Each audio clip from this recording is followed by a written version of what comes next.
মানুষ কোনোদিন আপন হয় না, আপন সাজে। বারবার প্রমাণ পাওয়া সত্ত্বেও মনের শিক্ষা হয় না। বারবার মন ভেঙে যায়, আবার নতুন করে বিশ্বাস করা শুরু করে। এভাবেই কষ্টের পাহাড়টা অনেক বড় তৈরি হতে থাকে। চোখ বন্ধ করে বিশ্বাস করা মানুষগুলো হঠাৎ করে বদলে যায়। তারা এটা বুঝিয়ে দেয় দূরত্বের ভাষা।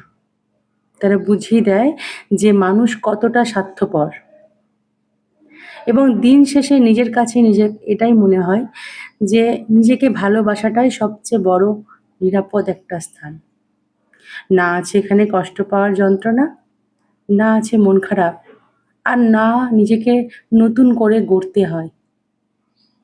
তাই নিজের সঙ্গে সময় কাটানোটাই নিজের হৃদয়ের সবচেয়ে কাছাকাছি পাওয়া এক অমূল্য সম্পদ। আসলে সত্যি কথা তো এটাই, মনটা ঠিক তখনই শিক্ষা নিত যখন মনটা কোনো পাথর হতো।